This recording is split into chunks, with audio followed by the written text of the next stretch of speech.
Assalamualaikum warahmatullahi wabarakatuh. Halo semuanya, kenalin aku Hauraisani Amali, mahasiswa Fakultas Ilmu Komunikasi 2017, Universitas Teknologi Sumbawa. Kalau kita berbicara ilmu komunikasi, pastinya udah banyak yang tahu dong kalau teori ilmu komunikasi itu sangat-sangat luas, mulai dari teori-teori terdahulu, bahkan sekarang banyak ditemukan teori yang sudah berkembang dalam ilmu komunikasi. Nah, memang jika berbicara komunikasi banyak banget ya teorinya. Nah, dalam video kali ini aku pengen ngebahas tentang salah satu mata kuliah yang ada di Fakultas Ilmu Komunikasi, yaitu Etika dan Filsafat Komunikasi.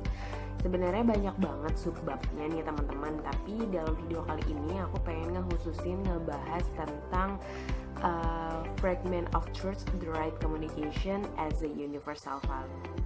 Jadi dalam materi kali ini dibahas mengenai hak komunikasi sebagai nilai universal. Nah, studi di dunia ini mempercayai bahwa setiap orang memiliki genetik DNA yang sama nih. Nah, kesamaan itulah yang membuat menyamakan persepsi bahwa setiap orang yang lahir di dunia ini memiliki martabat dan juga hak yang sama.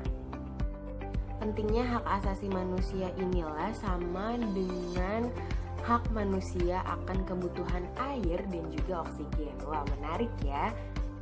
Nah, pentingnya air bagi kehidupan itu sangat-sangat esensial. Seperti kita ketahui ya, bahwasannya dalam sehari kita hidup kayaknya gak bisa deh kita tanpa menggunakan air. Nah, pentingnya air akan kehidupan ini menjadikan manusia memiliki hak yang sama atas kebutuhan akan air bersih. Namun sayangnya nih teman-teman, dapat kita ketahui bahwasannya banyak negara-negara yang tidak terjangkau oleh fasilitas air bersih. Maka dari itu, Organisasi Kesehatan Dunia sangat memperhatikan bahwasannya setiap manusia harus memiliki akses air bersih. Dan peraturan perundang-undangannya pun hak asasi manusia atas air pun sudah tertera dalam United Nations. Pentingnya manusia memiliki hak yang sama atas air bersih karena setiap negara tidak memiliki akses air bersih. Entah itu airnya sudah tercemar ataupun yang lainnya, menjadikan Organisasi Kesehatan Dunia sangat-sangat memperhatikan atas hak air bersih kepada setiap manusia, yang akhirnya peraturan atas hak air atas manusia sudah diresmikan dan dirancang oleh PBB. Selain air, manusia juga memiliki hak yang sama akan oksigen yang bersih nih. Nah, ini sih sangat-sangat lebih penting ya teman-teman, bahwasannya kita dapat hidup tanpa makanan dan minuman, namun kita nggak bisa hidup nih 5 detik aja tanpa oksigen. Nah, makanya oksigen ini sangat-sangat diperlukan dan juga dibutuhkan bagi manusia. Namun sayangnya nih teman-teman, gak semua negara pun juga memiliki akses oksigen yang bersih, diakibatkan karena adanya kasus pembakaran hutan dan lahan yang menyebabkan oksigen bersih tercampur dengan oksigen yang beracun. Nah, hal ini menyebabkan bahaya bagi kesehatan manusia. Oksigen juga merupakan salah satu hal yang sangat-sangat krusial, bagaimana tubuh tidak dapat bertahan hidup tanpa oksigen. Dan oksigen inilah yang menjadi dasar organisasi di Kanada dalam memperjuangkan hak atas lingkungan yang bersih.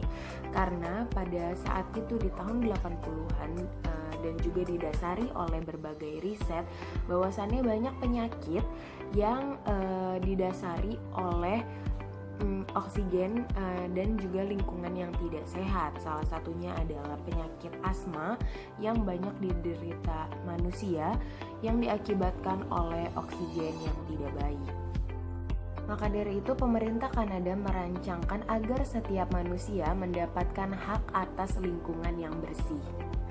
Hal ini pun menjadi perhatian pemerintah Kanada untuk memperjuangkan hak manusia akan oksigen yang bersih, dan juga terhadap organisasi Kesehatan Dunia sudah merancangkan peraturan untuk agar setiap manusia mendapatkan hak atas oksigen yang bersih.